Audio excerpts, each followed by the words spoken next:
Welcome to Diecast Graveyard. My name is Paul. Appreciate you joining me here today. Today we're going to be going over how to take apart a die-cast car. Now, I got a bunch of cars out here in front of you. We're going to go over some of the differences between them. We'll start off with this one here in the middle, this heavy Chevy Camaro. Now, this car here is held together by two rivets, as you see there and there. You would have to drill out those rivets in order to take the car apart. Now, a lot of the other cars here in front of me are held together differently. For instance, this bone shaker is only held together with one rivet, or as we call them, rivets. It's not really a rivet, it's a post. And I'll show you here. Here's a bone shaker that I've already taken apart. Now, here's the post I was telling you about, all right? Now, what happens is when they put these cars together, you got a really long post, and then they put them in between a machine, and it squeezes the bottom of it, and it mushrooms out the bottom of the post. And that's what we're referring to as a rivet. So they really don't have rivets, they have posts, and that's how they put them together. Now, here's an older Hot Wheels Redline Dorado. Again, two rivets. Now notice real close here that the rivets are actually very smooth, or the posts are very smooth. You're going to have to drill those posts out in order to get the body off of the frame on the bottom. And you're gonna have to use probably an automatic center punch or some kind of punch to take that apart. And I'll show you that a little bit later. This Mercury here, I believe, this is held together with screws. It all depends on the manufacturer now. Now this one would be real easy to get apart, but if you're gonna do anything with this, then you're gonna have to evaluate that once you get inside the car. That's a really sharp car, I wouldn't wanna take that apart anyways. Maybe repaint it, but it's pretty darn good looking, pretty cool. Now, the next one we have here is an old Corgi, this old Thunderbird. Now this one here is held together with three rivets. 1, 2, and 3. So you'd literally have to be drilling out 3 rivets in order to get this car apart. Okay, good deal. Now we're gonna go ahead and show you how to take the car apart.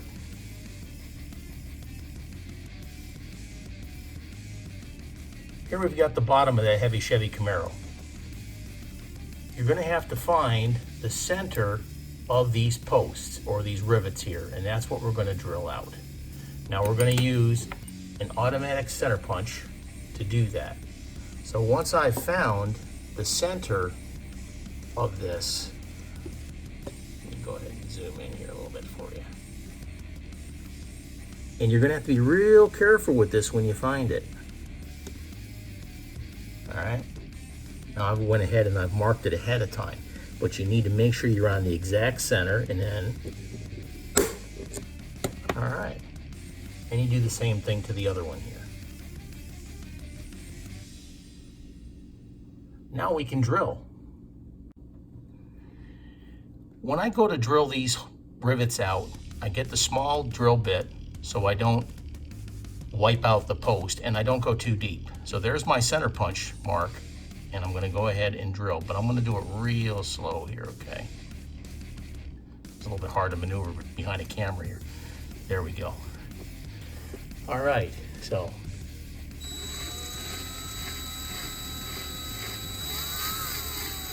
Go slow, take your time, because if you wipe out the post, it's not gonna be fun for you, and you're not gonna be able to do your restoration on your car.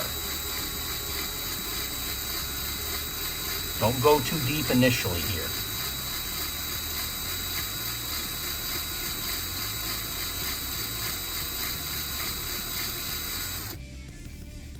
All right. That's not too deep.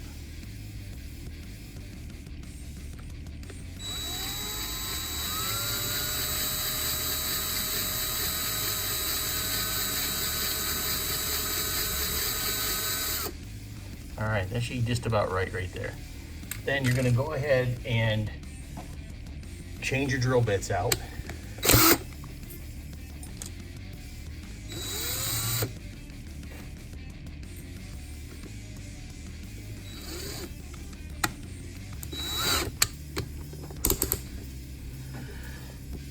here's the tricky part. Make sure your drill bit is no wider than the rivet itself. Go real slow, because that's going to disappear quick. Wiggle it around a little bit. You'll see a ring come off, or you'll hear a snap.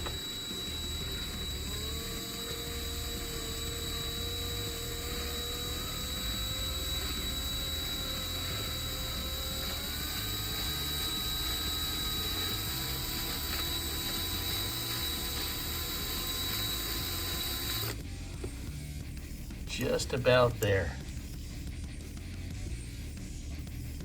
You don't want to drill too deep on these.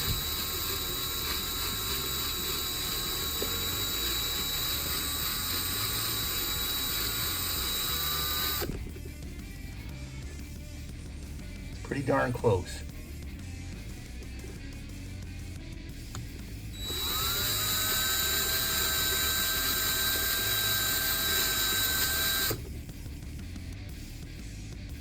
Just about there.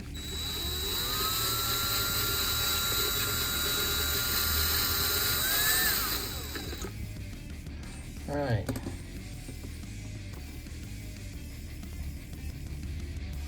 Repeat the process on the front.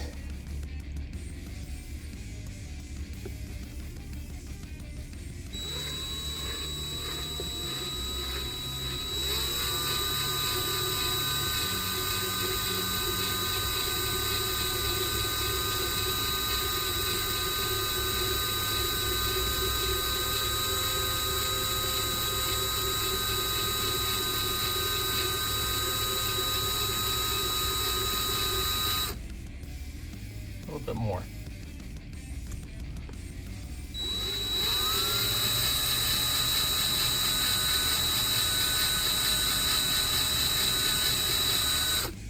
All right, that should be well more than deep enough for now.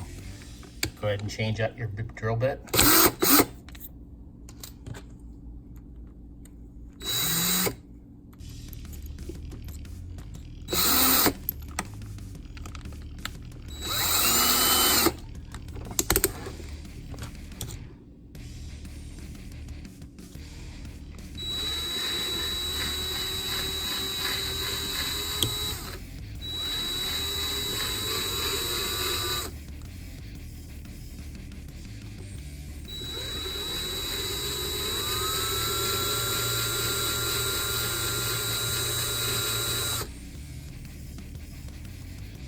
All right.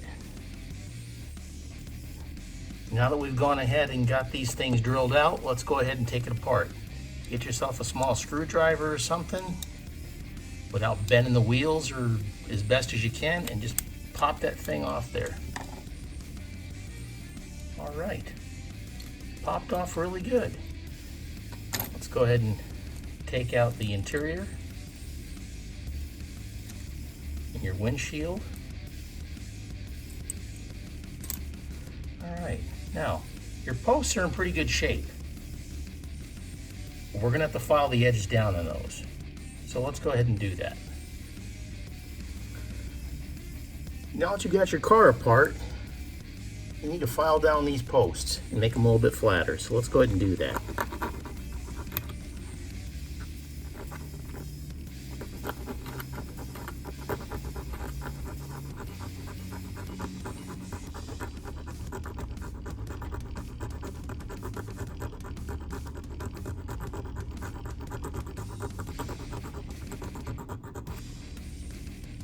All right, that's nice. Hole's a little off center, but we can work with that. Same thing in the back. Go ahead and repeat the process.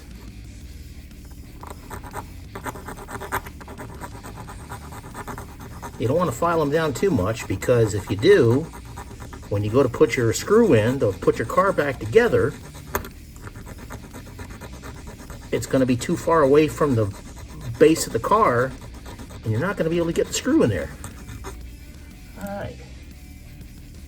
Nice. Filed down nicely. This part here, now that you've got the car completely apart, you're going to go ahead and evaluate everything you have. Now, let's go ahead and let's start off with the windshield. Windshield's definitely scratched up. It's got some paint on there. We can remove that paint with brake fluid, or you can lightly sand it away and then shine it up and polish it up. But that's in pretty good shape. I don't see any cracks, or it's not broken or anything. Well, that's good. We can definitely use this. All right, let's look at the interior. The interior's in pretty good shape, other than needing a good scrubbing with soap and water. It's in pretty good shape. Let's look at the base. Base is tarnished, but we can polish that up. Now, I noticed the grill, when I was looking at the car, is bent up. Now, you can try and straighten these with a set of pliers or something like that. Just make sure that what you're using doesn't have any teeth in it, because it'll leave teeth marks in there when you go to straighten this up.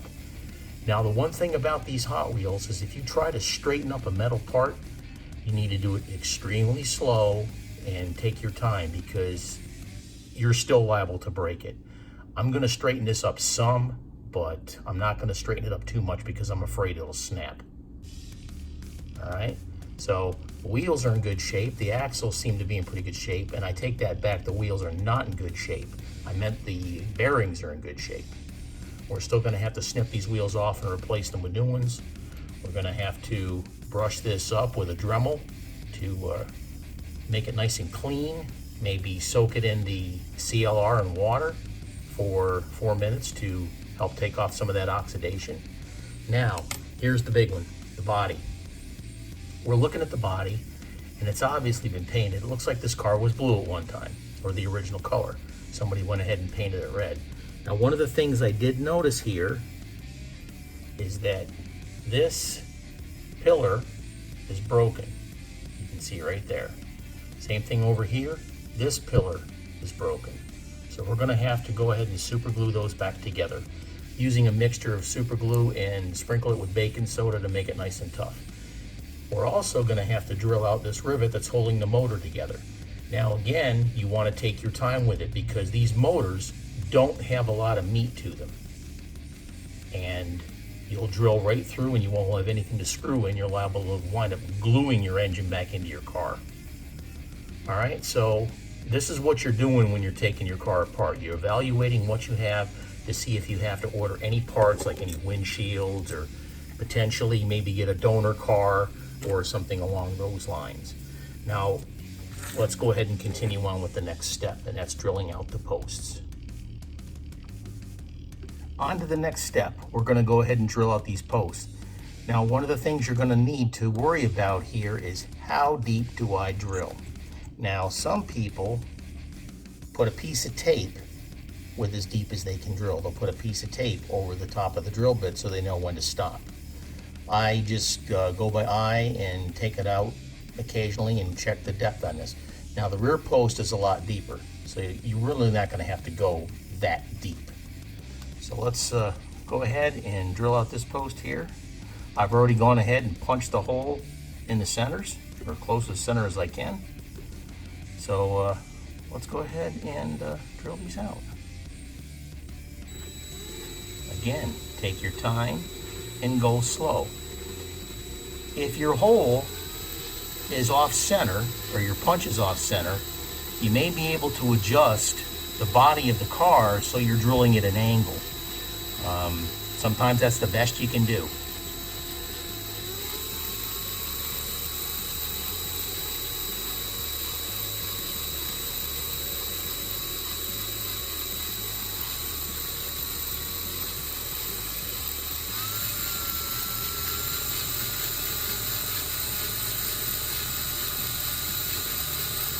Again, every so often I'll stop and I'll clean out the mess there. See how deep it's gone? It's gone a little bit, but not much. Let's go ahead and continue.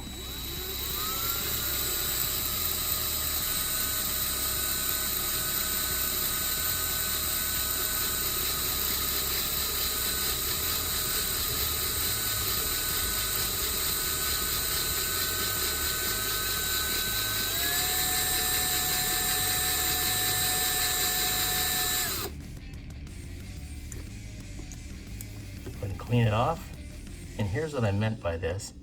Go ahead and put that back on. All right, put my finger right there and see that that's how far I've gone into this. All right.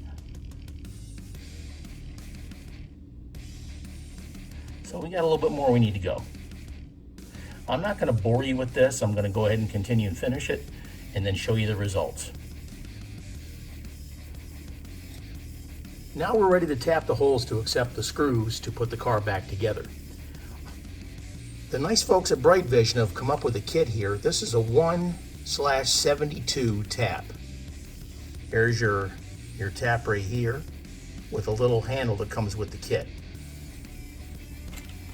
Comes in a little kit just like this. All right. Now also, when you get that, you also get the drill bits. You have the small drill bit to accept your screw, and you got your larger drill bit in order to take out the rest of the rivet on the top. So those come with the kit also. It also comes with a little Allen key for the top of your screws. Now, depending on how many screws you get, that'll come with whatever you order. They come in like 20 and I think 40 and I think 100. I always order the big bag because I use them a lot. So you get your screws. Now I would also, if I can find them, here we go.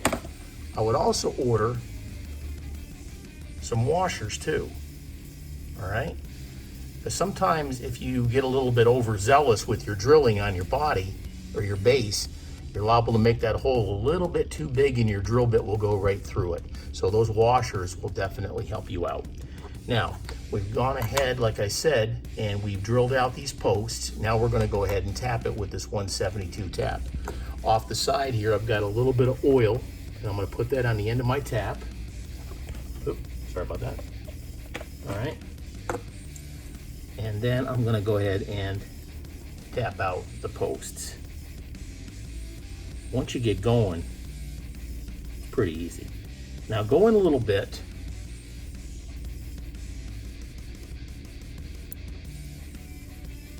And then back it out, because these threads will get clogged. And if they get clogged too much, they will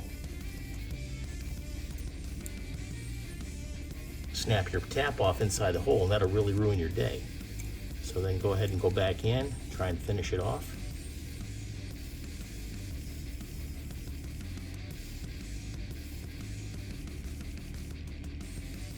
Okay, I'm coming right to the very end of the post here, and you don't want to force it. All right, now let's go ahead and back that out.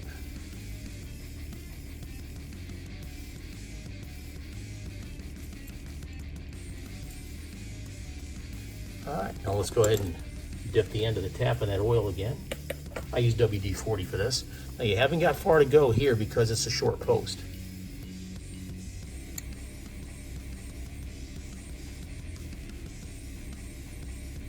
Once it gets going, it's almost like cruise control.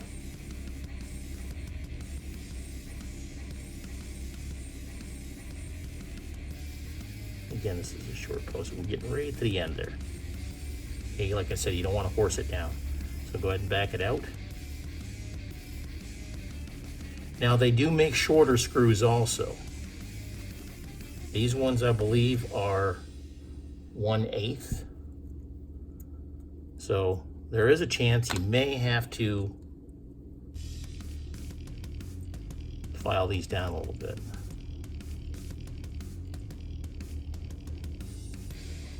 Now, got my little torque screw here. Get the plastic piece on, or off, excuse me.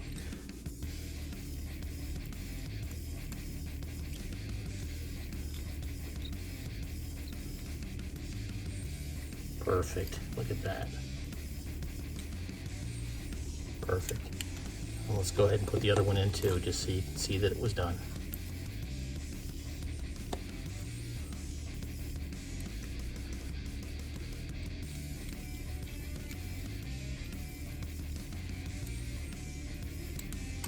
There it is, ready to go. I'm going to have to drill out that rivet holding the engine, but we're not going to do that in this video here. All right, folks, that's pretty much it. Now let's go over real quick what we did before. We drilled the car apart, showing you how to use the automatic center punch and how to take your time and be careful with that. Once we got the car apart, we went ahead and we evaluated everything we got. We got the body, or the base here. We've got the body. We found out that these pillar posts needed to be re-glued, so we're gonna do that later. We got the windshield. There's no cracks, but it does need to be buffed out because it's got scratches in it, but it is in one good solid piece.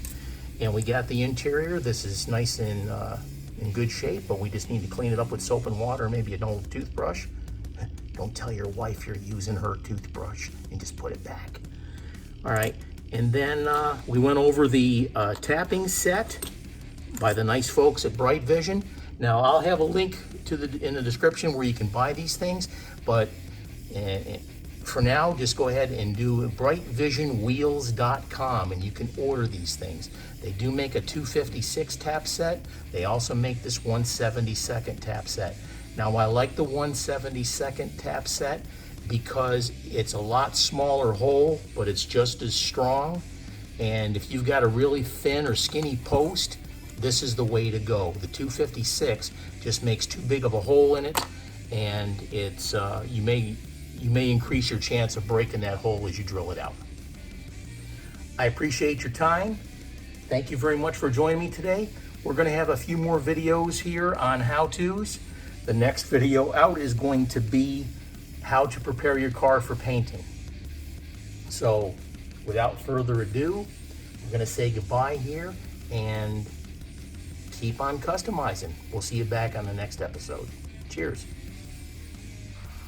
Special thanks goes out to Tony at brightvisionwheels.com. Thank you for a great product. I absolutely love working with it. Special thanks also goes out to Dave Monig over at Coast Airbrush out there in Los Angeles. You guys are fantastic. Don't forget to like, share, and subscribe, and we'll see you at the next video.